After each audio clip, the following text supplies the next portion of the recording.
Olá, pessoal. Eu sou a Bianca, host do podcast Migramos, e hoje estamos aqui com nossa parceira Paola, do Latin Market, e nosso convidado Tiago, que tem um restaurante de comidas brasileiras em Zurique. Então, Olá, primeiro eu vou pessoal. deixar a Paola se apresentar e explicar, né? Para depois a gente começar as perguntas aí para o Tiago. Oi, gente, eu sou a Paola, do Latin Market 24, como a Bianca acabou de dizer. Eu estou construindo, junto com vocês todos, o maior portal de produtos e serviços latino-americanos da Europa. E eu estou muito empolgada de estar aqui hoje, porque eu acompanho o Thiago já há algum tempo. Para mim, ele é um exemplo de empreendedor brasileiro, latino aqui na Suíça. Então, a gente veio aqui para conhecer um pouco mais desse lado dele empreendedor, para se inspirar, para se empolgar, para aprender com ele, para todos nós também termos prosperidade como ele está tendo. É isso aí. Então vamos lá, a gente está aqui em Zurique, né? Se chama Oficina dos Sabores, né? É um Sim. restaurante de comidas brasileiras. Eu estou muito feliz de estar aqui também, só por ter essa oportunidade de comer comida brasileira na Suíça. Toda vez que eu encontro, eu fico tão feliz. Né? Não é fácil, né, encontrar aqui no Brasil, então, aqui na Suíça, a comida do Brasil. Então, acho que a nossa maior curiosidade é como você veio parar na Suíça, da onde você é do Brasil e como nasceu a ideia de fazer comida brasileira para vender aqui. Uhum. A ideia, inclusive, surgiu justamente por isso que você falou. Essa saudade, essa vontade de comer, porque é muito difícil encontrar. E isso surgiu, acredito eu, que ali entre 2013 e 2014, nós queríamos comer churros. Os churros do Brasil, aquele que é recheado com recheio dentro. E ninguém fazia. Então eu pensei, vamos fazer nossos churros? Vamos fazer. E nós, quando nós chegamos em 2010, já agora falando quando eu vim em 2010 com a minha tia, tio e prima. Nós fizemos cidadania italiana e, como a minha prima já tinha morado aqui, até ilegalmente, essa mesma prima que fez a cidadania, ela falou, gente, lá é muito bom. Vamos para lá, que a língua é difícil, mas a Suíça é um paraíso. Vamos para lá. É bom para ganhar dinheiro e tudo. Então nós fizemos cidadania italiana e viemos para cá, para a Suíça, desde 2010. E essa coisa de não ter a comida despertou essa vontade de fazer. E a minha tia e meu tio, que nós abrimos a empresa, eu, meu tio, minha tia e a minha ex-mulher, na época.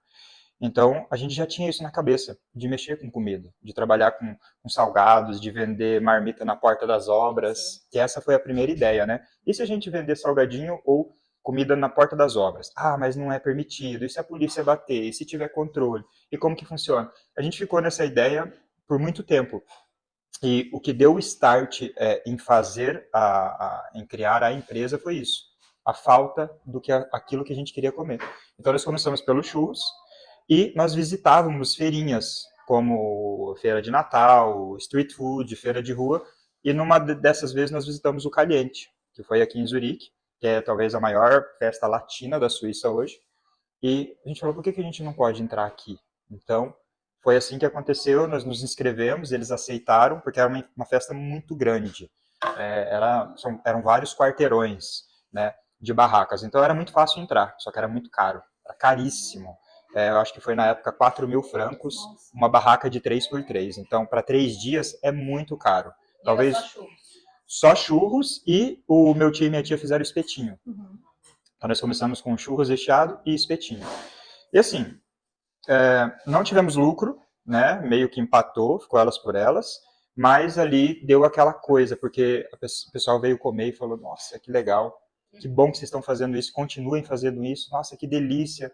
E não tem ninguém que faz, continue. Então a gente já teve aquele incentivo ali. E o público era brasileiro e latino? Ou era Brasileiro, mais brasileiro mesmo? 90% brasileiro. Aham. Nesse primeiro momento, sim. Aham. Eram 90, posso dizer que As pessoas se 90% brasileiros. identificaram com a comida e foram lá Sim, provar. E foram. vocês eram os únicos brasileiros que estavam lá? Tinham Não, vários? tinham vários, E tinham mesmo assim vários. vocês conseguiram já de cara, Sim, né, chamar clientes e... chamamos a atenção por causa do. A gente estava até bem, camisa do Brasil, arrumadinho, bonezinho e tal.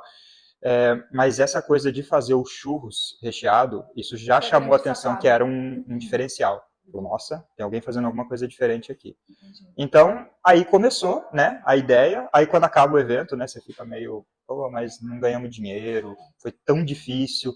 E foi em 2015, deve ter feito 48 graus dentro da barraca. Nossa. Foi um dia muito quente, e a gente com churrasqueira do lado.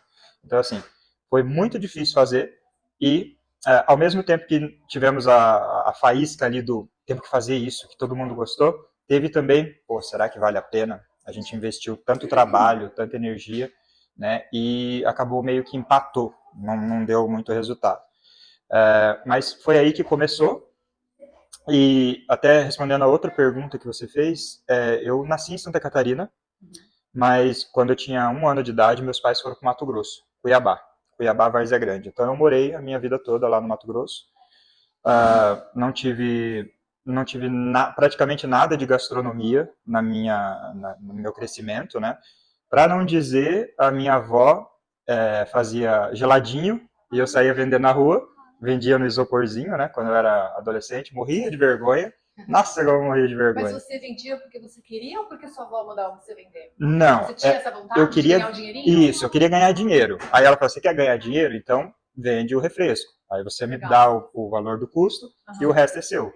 E aí eu ia vender. É impressionante como a vida prepara a gente para tudo, assim, não é? Parece que não é nada. Você falando de uma lembrança da sua avó, né? Sei lá, de repente até alguma coisa muito mais afetiva, mas eu já vejo aí fica no seu inconsciente. Primeiro, não é? Já, a vida já te preparando para o seu futuro. Sim, eu lembro sempre daquele filme Quem Quer Ser o Milionário, que chega na hora lá das perguntas do milhão, ele vai pegando fatos da vida dele e vai lembrando fatos até meio isolados e vai implementando nas respostas, ele acaba ganhando, né?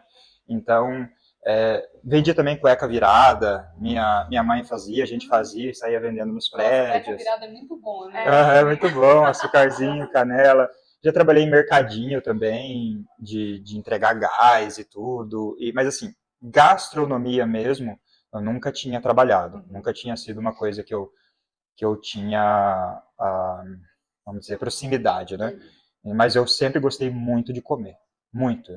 Isso até é um problema, né? Para quem quer emagrecer, quem não quer perder a linha, porque a gente tem muita emoção na comida. Sim. Então, quanto mais emoção você põe na comida, mais você fica dependente. Então, agora que eu tenho um pouco mais de autoconhecimento, eu tenho segurado, mas eu sempre gostei muito de comer. Sempre foi meu hobby. Se eu ia viajar, minha diversão era procurar um lugar bom para comer. Exato. Então, e trabalhar na gastronomia é sensacional, né? Você poder inventar, criar, testar e eu, assim, eu vivo num paraíso, né? Eu posso descer as escadas da minha casa, chego aqui, eu tenho salgado, eu tenho açaí, caldo de cana, pastel, feijoada, imagina. Quero mais o quê, né? Então você começou, né? O seu primeiro canal de venda foram essas feiras. Então você foram as começou, feirinhas. acredito que a partir dessa primeira experiência você... Exato. Foi testando outras feiras e testando essa experiência de vender os produtos. E vocês, depois dessa experiência, já abriram uma empresa? Como que foi esse processo? Porque tem muitos empreendedores que começam, né?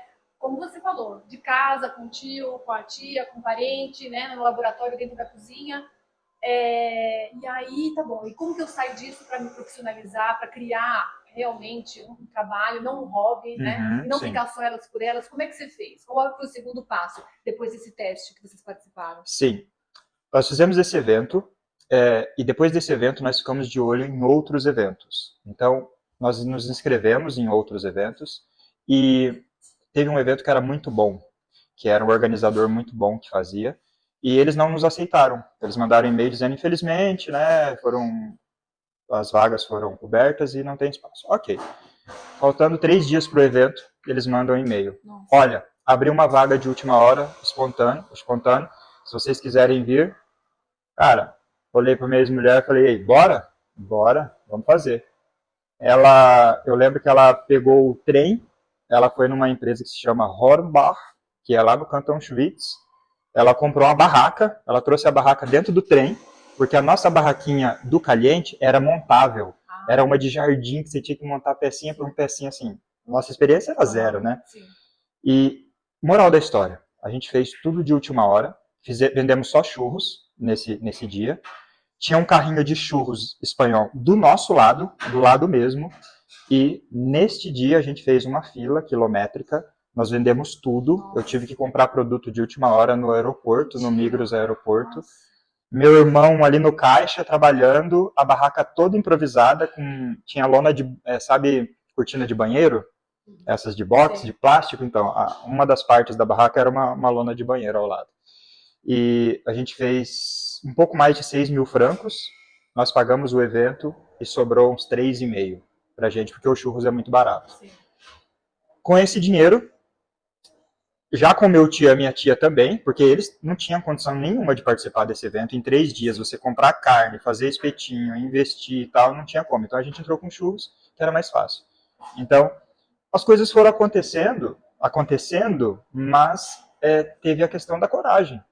Então, o que fez a gente sair desse primeiro evento de teste para abrir uma empresa? Em 2017, nós abrimos a empresa oficialmente. Então 2015 foi a sua primeira experiência. Primeira experiência, exato.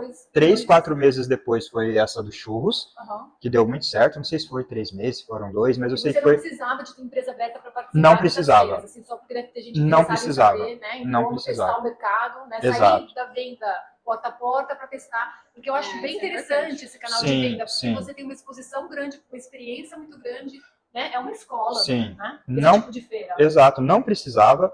Tanto eu acredito eu, que nessas feiras de rua, 80% não tem empresa aberta. Ah, que interessante, né? Porque às vezes a gente fica bloqueado. Um grande diferencial do Thiago, que eu sempre pensei, como ele é corajoso, né? Ele mesmo se autodenomina como uma pessoa simples, comum, que terminou, né, o segundo grau. Só o segundo grau. Só o segundo grau no Brasil. E isso não impede de aceitar desafios, de ter coragem, de tentar coisas. Sim. Me fala uma coisa que é uma coisa que o pessoal do Imigramos sempre pergunta, né, para os convidados. Eu estou me atropelando aqui. Mas a questão do idioma. Foi uma barreira para você? Porque muitas pessoas, a gente, inclusive eu e muitas outras pessoas, a gente fala, nossa, mas eu não falo perfeito o alemão. Será que as pessoas vão me entender? Né? E a gente acaba criando uma barreira e vivendo sempre dentro dessa bolha do mercado da saudade, porque a gente tem medo de como que eu vou me comunicar, como que eu vou negociar o meu espaço. Conta um pouquinho. Olha, em 2015, quando nós fizemos esse primeiro evento, eu falava pouco alemão e a minha ex-mulher falava um pouco mais que eu, um pouco melhor que eu. Só que mesmo assim, nosso alemão era muito difícil, muito básico. Então, o que nós fazíamos? Tudo que a gente precisava, colocava no Google Tradutor, já fazia uma prévia, quando era uma coisa pessoal, que tinha que ir a algum lugar, já colocava no Google Tradutor o que eu preciso falar, quais são as possíveis respostas e tal. Legal. E assim, foi uma barreira, mas é uma barreira que você consegue passar. Então, até colocando um adendo nessa história, quando nós fizemos esses primeiros eventos, e tanto até abrir a empresa, eu trabalhava na construção, minha ex-mulher limpeza, minha tia limpeza e meu tio limpeza. Então, os 4 trabalhando tem gente que vê até como subtrabalho, né? Trabalhando, nós sustentamos a empresa. Então, a empresa é assim. Às vezes você tem que sustentar a empresa mesmo. E nós fomos sustentando a empresa até, olha, eu posso dizer que até 2021, que foi quando eu realmente saí das dívidas e fiz o break-even da empresa, sempre tirando do bolso, sem ter salário, sem ter imóveis e tudo. Tanto é que até hoje, não é só por causa disso, não é só por causa da empresa, mas até hoje eu não comprei nada no Brasil. Eu não tenho imóveis no Brasil, eu não tenho nada. Tudo que eu tenho, eu sempre coloquei na empresa. Sempre pus na empresa. Precisa de uma coisa, sobrou um dinheiro, vou lá, compro uma fritadeira, compro uma câmara fria, compro um outro carro, tudo está dentro da empresa, porque eu acredito que a empresa ela vai chegar naquele ponto um dia em que daí eu vou conseguir desfrutar disso. Né? Vocês acreditam, porque para você ficar tantos 100%. anos sustentando a empresa, você realmente tem que acreditar naquilo que você vê para o futuro, né? 100%. A gente tem a mania de pensar em curto prazo. Sim. Então, se você olha para longo prazo, e vocês estão alcançando, né? Porque agora com o restaurante, eu imagino que não seja fácil ter um espaço físico. Sim, né, não é fixo fácil. aqui na Suíça. Uhum. Então, já mostra que realmente vocês estão chegando nessa visão que vocês tiveram. Sim. Né? Então, assim, o alemão foi sim uma barreira, mas é uma barreira que você consegue ultrapassar. Eu acho não que é uma coisa que te falou bloqueia. A coragem, né? Você Porque eu achei fantástico isso que ele falou. Meter a muito cara. humilde de falar, eu me preparei, eu ia lá no Google Translate, eu já tinha uma ideia do que poderia ser perguntado, mas é uma questão de preparo e coragem, né? E vamos tentar, e a gente vai se fazer entender. E às vezes o nosso medo, né, é muito maior do que a reação das pessoas. A gente começa a colocar coisas na nossa cabeça, né, achando que por que vão pensar, porque eu não falo isso? E a pessoa já está acostumada, né, com estrangeiros, né, fazendo negócios, e não é nada, né, de se envergonhar ou de impedimento. Quantas pessoas hoje deixam de fazer algo, né, com medo, ou porque meu alemão não é suficiente, porque não é a minha cultura, porque o que vão pensar de mim, né? Se você tivesse todas essas barreiras, essas crenças na tua cabeça, você não tinha, porque eu tinha um trabalho fixo, eu estava tranquilo, eu ganhava 4.800 francos limpo por mês, já tinha feito meu curso de maquinista, ia começar a trabalhar com retroescavadeira, depois eu ia fazer de grua, né, de guindaste. Então, assim, minha vida estava tranquila. É importante não depender. Estava encaminhada. Porque se vocês dependessem daquilo, seria babado, né? Sim. Então, assim, mas é o medo mesmo. O que você falou é certo.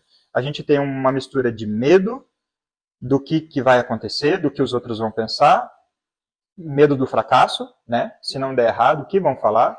O que minha esposa vai falar? O que meu marido vai falar? O que minha família e meus amigos vão falar? E junta com procrastinação também. Tem muita gente procrastinadora. Então, o procrastinador, ele faz de tudo para arrumar desculpa para não fazer. Porque é difícil. O procrastinador fazer alguma coisa é muito difícil. Então, ele arruma um jeito de dizer, eu não faço por causa disso. Mas é por causa daquilo. É muito arriscado. Outro dia eu aprendi que o perfeccionismo é uma forma de procrastinação. É lógico. Porque a gente sempre, enquanto eu não estiver naquele nível, né, não vou começar a fazer. Então, é uma forma só que você está dando desculpa para você mesmo. Exato. Você até tem ideias, mas você não consegue elaborar o passo a passo, né? Você não consegue fazer. Porque o medo, né? O medo do fracasso, o medo do julgamento acaba impedindo isso. É muito legal você ter rompido essa barreira. Te ajudou ter sua tia e seu tio? Demais. Com você, assim, demais. Essa formação? Porque eu, como empreendedora solo, que eu me autodenomino, para mim, às vezes é difícil, sabe? Não ter alguém, um parceiro, uma parceira, para vamos adiante, vai dar certo, vamos. É isso que tem que fazer. Ou então, é isso que tem que fazer no dia, nem pensa. Vai, né? Você sempre sozinho, eu acho que é difícil. Então, foi importante vocês serem muito importante. E nós éramos em 4, né? Então, você imagina. Minha ex-mulher também. 4 pessoas, 4 salários, 4 ideias, mãos, né? Grupos de trabalho, trabalhando juntos ali. Então, o sucesso hoje da Oficina dos Sabores é devido a esse começo ter sido em 4 mãos. Em 4 pessoas, né? Em 8 mãos, digamos assim. E, assim, depois nesse processo, quando a empresa foi crescendo, depois a gente desfez a sociedade, porque a sociedade é bem complicado. Se você não tem a mesma visão, o mesmo caminho que você quer traçar, uma hora ou outra não vai dar certo. Então a gente desfez a sociedade, né? Compramos a parte do meu tio e da minha tia, aí ficou eu e minha ex-mulher. Depois nós nos separamos, em 2019, também comprei a parte dela e fiquei com a empresa. Ofereci para ela, ela não quis, porque eu estava disposto mesmo a parar, porque a empresa estava no... Isso que ano que foi? 2019. Nossa. 2019 chegou um ponto que eu ia ficar sozinho, ou ela ficar sozinha com a empresa, e a gente já estava num nível alto, digamos assim, de produção, de fazer e tal, então alguém ia ter que ter coragem para abraçar o negócio. Aí ela falou, não, eu não quero isso. Eu falei, então tá bom, então como sua parte, fico. Só que aí eu fiquei com uma empresa e com uma dívida de aproximadamente 50 mil francos. Nossa. E eu fazia 6 mil por mês. Você imagina, você ter 50 mil e você fatura 6 mil por mês. Não era de lucro, era de faturamento. Então, você faturava, porque não tinha espaço físico ainda, você faturava vendendo nas feirinhas? Nas feiras e entregas. Era feiras e entregas. Só em Zurique? Só em Zurique. Nessa época, eu não me lembro muito bem, mas eu acho que nessa época a gente ainda não fazia cidades. Não ia para fora de Zurique. Fazer as entreguinhas, que a gente depois criou o Tour das Cidades, que nós pegamos os pedidos dos clientes e a gente pega o carro e vai daqui até Ticino, até a Suíça italiana. Mas entrega na casa dos clientes? Na casa, house Lieferung. Então, e é um trabalho muito difícil de fazer. Imagina. Por isso que quase ninguém faz. Praticamente ninguém faz house Lieferung de salgado brasileiro, porque é muito difícil. É difícil porque se você tirar um pedido só, você tem que levar esse pedido, não interessa. A pessoa pediu 50 salgados para você. Nós éramos de Pfeffikon City, que é, sei lá, 30 minutos daqui. Aí a pessoa pediu lá para, sei lá, Spreitenbach. Então eu vou levar 45 minutos, eu vou andar 30 quilômetros para levar um pedido de 42 francos. E vou cobrar 15 francos de taxa de entrega. Então não paga a minha hora, não paga a estrutura, não paga a embalagem. Então, qual foi o nosso pulo do gato? Quando nós tínhamos muitos clientes, a gente já começou a fazer isso, a fazer esse serviço de entrega em massa. E aí, primeiro era a minha ex-mulher e agora a minha irmã, nós fazemos uma estratégia assim, vamos pegar pedidos e já deixar o cliente avisado.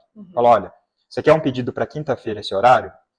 Por enquanto eu não posso te entregar, mas se entrar outros pedidos nessa região, eu te escrevo e digo ok. Então nós começamos a fazer assim, porque senão você fica trocando 6 por meia dúzia e quebra. Então a gente sempre trabalhou dessa forma, olha, vamos ser realistas com o nosso cliente, se der, se dá, se não dá, não tem jeito, me desculpa. E dessa forma a gente foi estruturando o negócio até que chegasse um ponto que nós tínhamos 20, 25 entregas num dia. Nossa. Aí ficou fácil. Aí é só fazer a rota. Ó, começa por aqui, aqui são 3, aqui são 5, aqui são 8, tal. Terminou um dia com 20, 25, 30 entregas. A gente já chegou de fazer 42 entregas num dia. É muita coisa. Com 3 entregadores. Né? Ah, tá. 3 entregadores. 3 então, entregadores. os canais de venda continuam sendo. As feiras, vocês participam das feiras? Participamos bem menos agora, por causa do restaurante. Entendi. Por causa do envio pelo correio, que também é uma coisa que a gente descobriu depois que foi uma virada da nossa coisa. A gente diminuiu os eventos porque os eventos são muito arriscados. Mas são eventos, delivery em casa, tem o restaurante, o tour das cidades, que é uma coisa separada, que nós fazemos uma vez por mês. Os clientes mandam os pedidos e a gente leva até a casa dele em outro estado, né? E o restaurante, né? E o envio pelo correio. Então, a gente só não tem hoje e-commerce e venda em supermercados. Eu acho que são os 2 canais que ainda faltam. Você quer explorar? Já estou em processo final já de confecção da caixa. Já tem toda a arte e já tenho até contatos. Em supermercados. Mercado suíço ou mercado Suíço. Porque eu só acho produto brasileiro no mercado turco. Só no turco. Indiano, turco. Nós pensamos em começar por esses mercados. Só que, para começar, eu preciso, ou ter um vendedor. Alguém que vai atrás, que coloca bonitinho, e depois vai lá ver se está vendendo e tal. Como eu não tenho ainda essa estrutura, então o que eu pensei? Vamos já partir para uma coisa mais elaborada, estruturada, vamos fazer as caixinhas bonitinhas para a gente vender no Migros ou no Coop. Já vamos direto para lá. Então, eu tenho uma assessora, a Marina, não sei se vocês conhecem, Marina Espíndola. A gente está trabalhando nisso já faz um tempo. Então, nosso projeto para esse ano é colocar... E ela que faz o contato com os supermercados? Tudo. Entendi. Tudo. Ela é faz brasileira? tudo. Brasileira. Ai, que legal. Ela mora na Suíça francesa. Então, ela traz os produtos... Porque eu sei que é uma barreira entrar nas redes, né? Sim. Aqui na Suíça é bem fechado. Eu acho que em qualquer lugar, na verdade. Sim. Então, existe esse profissional que apresenta o produto para... Exato. Tem um processo que você tem que seguir e, principalmente, precificar, né? Você tem que precificar bem, você tem que saber quanto que você gasta de logística, quanto que realmente você gasta para fazer, porque aí você fecha um grande contrato, todo mundo gosta, o cara começa a pedir mais de você e você chega, no fim das contas, você não está ganhando dinheiro. Aí você quebra. Exato. Então, é um processo difícil, mas que depois que ele acontece... Porque se você entrar em um mercado, você entrou na Suíça inteira. Acabou, já era. Porque Zerou o jogo. No país inteiro. Então essa é a ideia. A gente já está quase tudo pronto e só, assim, na real mesmo, a gente só não tá lá por falta de grana mesmo. Porque o dinheiro, realmente, o recurso, ele é uma barreira muito grande. Para quem está começando, para quem está entrando, é um recurso, ele é essencial. Você às vezes tem tudo, você já tem o projeto, tem tudo, mas falta o dinheiro. E também para conseguir dinheiro, para captar dinheiro, você precisa ter business plan, você precisa ter uma estrutura bem organizada para você chegar no investidor e falar, ó, tá aqui, esse aqui é meu projeto, e aí, vamos entrar? Então até isso eu não consegui fazer ainda. E você tem a capacidade de produção? Porque isso é uma coisa que eu fiquei pensando, né? A capacidade de produção para... Eu tenho uma capacidade X de produção e que eu posso dividir essa capacidade, né? Então se o cara chega hoje e fala, Thiago, eu quero 5 pallets de salgado, que seriam 100 mil salgados. Eu consigo hoje produzir 5, 6 mil por dia, do jeito que eu estou. Sim. Mas eu posso contratar uma segunda equipe. Sim. Aí eu passo para 10, 12 mil por dia. Entende? Então você faz tudo do zero? Você faz a massa da coxinha, Tudo. o pastel, tudo do zero? Tudo do zero. A gente faz a massa, o recheio, as massas de pastel são nossas. Algumas coisas a gente compra de fora, tipo o bolinho de bacalhau, né? Nós compramos de fora. Eu acho que é só hoje, de produtos assim, claro, o açaí, compra de fora, mas eu acho que, sei lá, a maioria das nossas coisas são todas feitas por nós mesmos na nossa cozinha em Fefcom. E nós tínhamos uma cozinha pequena, rústica, digamos assim, e aí nós passamos para uma cozinha moderna em outubro do ano passado. Ai, que legal, que é onde a produção feita. Que é hoje. E aí, voltando um pouquinho, a gente estava conversando um pouco antes sobre as questões mais burocráticas. Você, então, só para as pessoas, porque eu acho que é interessante saber, né? Porque eu acho que o idioma é uma barreira e muitos empreendedores têm medo de abrir empresa, acham que é complicado, acham que é difícil. Como foi a sua experiência? Então, você, em 2017, abriu sua empresa Sim. com seus familiares e depois você acabou dissolvendo a sociedade e sendo proprietário solo da empresa. Sim. Dessas questões alimentícias, eu acho que tem muitas pessoas que empreendem dentro de casa e se preocupam com as questões regulatórias. Como é que funciona isso? De higiene, mesmo agora você entrando no supermercado, Sim. você tem outras regulamentações que você tem que seguir. Como que funciona? Como foi a sua experiência? Difícil? Fácil? Sim. O que eu posso dizer, pelo que eu fiz até agora, é que é muito fácil. Okay. É muito fácil você abrir empresa. Uhum. E é fácil também você trabalhar com gastronomia, desde que você tenha informação. Entendi. Eu vou dar um exemplo para vocês. Eu achava que era impossível você fazer alguma coisa dentro de casa. Uhum. Era proibido, não tinha como fazer. E não é bem assim. Eu tenho uma amiga que trabalha com doces e bolos, e ela é autorizada, ela tem a patente para trabalhar dentro de casa. Então ela fez a inscrição, ela abriu a empresa, foi lá o inspetor, que seja, né, a pessoa responsável, ela falou, não, tá legal, você só precisa colocar essa parede aqui, um azulejo, você precisa ter mesas de inox, né, e a dispenser de sabão e tal, para você ter acesso, e o seu banheiro precisa ter uma outra coisa diferente, mas só. Olha só. Tipo, ela fez um investimento ali, sei lá, 2.000 francos, e ela faz hoje a produção dentro da casa dela, autorizada, com um Beviligung regulamentado.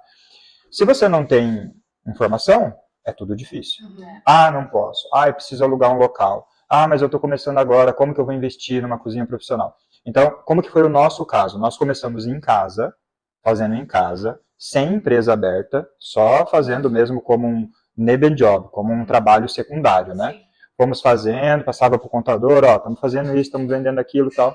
Tanto é que quando eu cheguei para abrir empresa, em 2017, a pessoa falou, você já trabalha com isso? Eu falei, sim, já trabalho. Ela falou, não precisa ter medo de falar. Quanto mais você já tem clientes e know-how, mais fácil vai ser a abertura da empresa. Olha já isso. tem cartão de visita? Tenho. Já tem clientes? Tenho. Então me traz a fatura dos seus clientes, me traz o seu cartão de visita. Quem foi que te orientou? Você tinha um contador que te ajudou para abrir a empresa? Ou foi Boa um serviço pergunta. público? Não, boa pergunta. Eu não me lembro quem me orientou. Eu sei que eu sempre pesquisei e perguntei para as pessoas e eu sabia que eu tinha que ir na SVA, na SVA, para poder abrir a empresa. Então eu fui lá, sentei com a menina, ela me explicou o que era necessário, fui, busquei o que precisava e voltei. E abrimos a De empresa. uma maneira bem simples. Simples, Uhum. simples. Eu precisei de meu permisso, Beviligung, eu acho que aquela coisa do Betragums, do SPC, né, o meu extrato do SPC e Serasa, que seria, né, aqui, o cartão de visita, o nome da empresa, obviamente, e o que eu vendia. Uhum. E o meu endereço, né, meu contrato do local. Você abriu a empresa aquela mais simplificada. A mais simples, a Einzelfirma, que seria o autônomo. Isso. Abrimos a empresa, eu acho que depois de um mês já estava pronto. Uhum. E aí você tem uma taxa fixa, que se eu não me engano são 600 francos, que você paga nesse primeiro ano. E aí, exato. Aí conforme você vai vendendo, você vai declarando, as coisas vão aumentando, obviamente, em cima do imposto, daquilo que você recolhe para seguro social e etc. E claro, você tem que fazer os seguros, né? Sim. Tem o seguro de acidente, tem o seguro de incêndio, água, se acontecer alguma coisa, né? Alguns não são obrigatórios. O obrigatório, ele é mais para funcionário. Ah, tá. Se eu tenho um funcionário, eu tenho seguros obrigatórios e eu tenho alguns que não são obrigatórios, mas se acontecer alguma coisa, você paga do seu bolso. Sim, sim. Então o seguro ele é muito essencial. Sem dúvida. E é uma das maiores cargas da empresa, são os seguros. Eles são muito caros mesmo. mas vale a pena. Sim, compensa. Você não pode ficar contando com a sorte sempre, né? E isso é uma mudança também na nossa cultura, né? Vamos falar a verdade? Porque Sim. a gente não tá acostumado No Brasil, com isso. nem carro antigamente não se fazia Exatamente, seguro. Era raro alguém ter Tem seguro muita de gente carro. que não tem. Ainda hoje. Ainda Aqui a hoje. gente é obrigado a ter os seguros obrigatórios, mas a gente acaba aprendendo a usar a nosso É muito favor, bom, Sim. né? Sim. Fica tranquilo. Então, é fácil abrir empresa, tá? Quanto mais informação você tem, mais fácil fica. Então você tem que olhar o seu ramo primeiro. Então eu estou falando do ramo de gastronomia, né?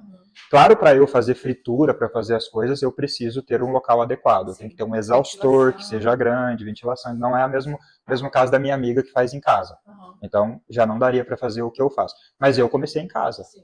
Eu comecei na ilegalidade. Mas né? eu acho que Digamos é assim. interessante a gente falar sobre isso, porque você só pôde crescer e continuar crescendo porque você fez as coisas, assim, desde o começo, bem organizadas. Sim. Você primeiro testou, demorou 2 anos para você abrir a empresa, mas Validou. a partir daí você foi fazendo tudo direitinho para Exato. poder crescer. Não adianta Exato. a gente achar que a gente vai crescer, vai ser uma empresa sem fazer as coisas, né, que tem que ser feitas no princípio, né? Sim, sim, sim. Foi uma espécie mesmo de validação do negócio. Sim. Foi E uma você teve validação. algum tipo de treinamento do governo suíço? Eu já escutei um pouco a sua história. Você, né, não teve nenhuma educação empreendedora formal no Brasil. Aqui você teve algum tipo de treinamento do governo, então que você se interessou, que você buscou, ou você foi aprendendo assim bem autodidata, como você parece ser, experimentando, Sim. provando? Não. A única coisa que eu tive foi que quando você abre a empresa, eles mandam você para uma espécie de um workshop para dizer o que é ser empreendedor autônomo aqui na Suíça. Que interessante. Só que lá eles incentivam a você a não ser empreendedor. Entendi. Eles falam, é muito difícil, os seguros são caros, se acontecer isso você não tem auxílio do governo, você não tem seguro-desemprego, você não tem nada. Então se você trabalha para uma empresa, é muito melhor do que você ser autônomo. Então, tome muito cuidado com isso. Então você sai com isso de lá. Então eles falam, ó... Depois de ter registrado. Depois de ter registrado. Depois de ter registrado. E é uma coisa obrigatória. Você precisa ir nessa reunião para eles autorizarem você a ser um autônomo, digamos assim. Faz parte do processo. Entendi. Então, um pelo menos na minha época foi assim. Mas ao mesmo tempo, eu acho que é um choque de realidade. Ter, né? Exatamente. Você tem que saber o que você está fazendo. Exato. Então tem muita gente que volta atrás. Volta. O cara às vezes trabalha de pintor para uma empresa, eu vou começar a trabalhar sozinho. Aí vai lá, abre a empresa, aí começa a chegar as faturas, e aí ele não consegue... Ele não aguenta nem o workshop, ele não vai. Não vai. E o que te motivou assim, a seguir em frente? O que falava, não posso desistir, não posso desistir? Foi querer sair do seu outro trabalho? Ou você acreditava? Porque eu imagino assim, eu achei muito interessante ouvir você falando algumas vezes, você falando que você preenche espaços vazios, né? É uma coisa que o Joel J sempre fala também, eu acho bem legal esse conceito de preencher espaços vazios. Então você está sempre buscando espaços vazios para preencher. Mas, ao mesmo tempo, você não reinventou a roda, né? O mercado da saudade existe, né? São mais ou menos 60 mil brasileiros, talvez mais, que vivam na Suíça. 80 mil oficialmente. 80 mil. Então, você não reinventou a roda. Não é que você trouxe algo que ninguém estava esperando. Já existiam outras pessoas fazendo o que você fazia no sentido de salgados brasileiros ou comida brasileira. Duas perguntas. O que te fez não desistir e o que te diferencia assim, do mercado? Tantas outras pessoas fazendo salgados brasileiros, comidas brasileiras. Por que a Oficina dos Sabores é a Oficina dos Sabores? São essas duas perguntas. Olha, eu continuo fazendo o que eu faço. Eu acho que eu acabei me descobrindo com o tempo que é uma característica minha.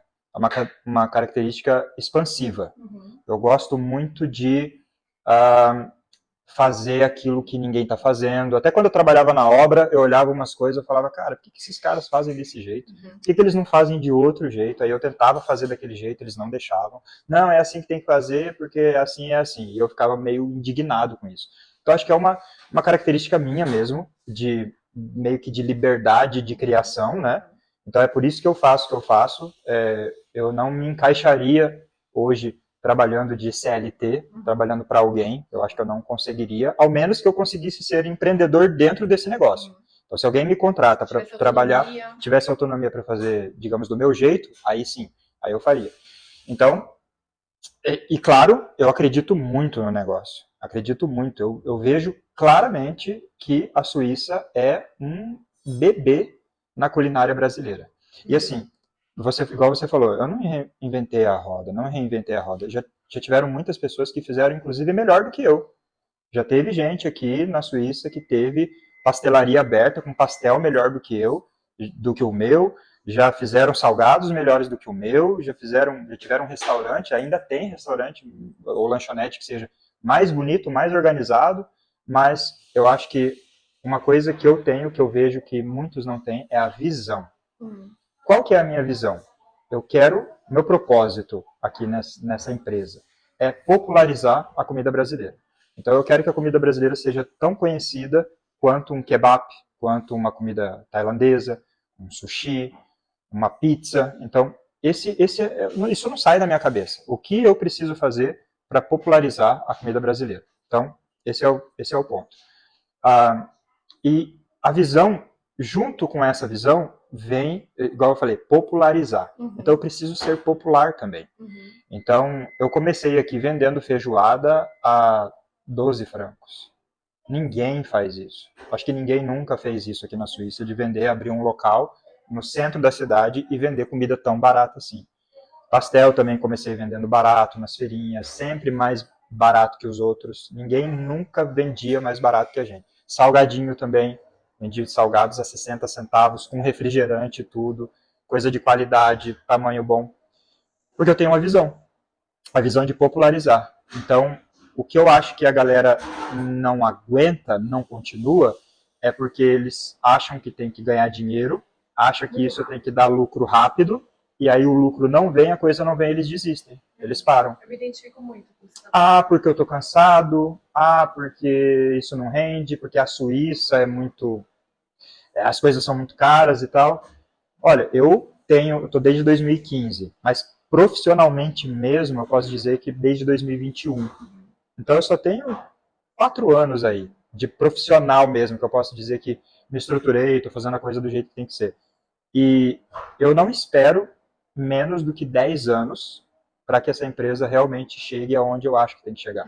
Eu estou fazendo o possível para acelerar, mas a minha visão ideal de ter uma rede de lojas em todos os estados da Suíça, lanchonetes, maior distribuidor de salgados da Europa, não da Suíça, da Europa.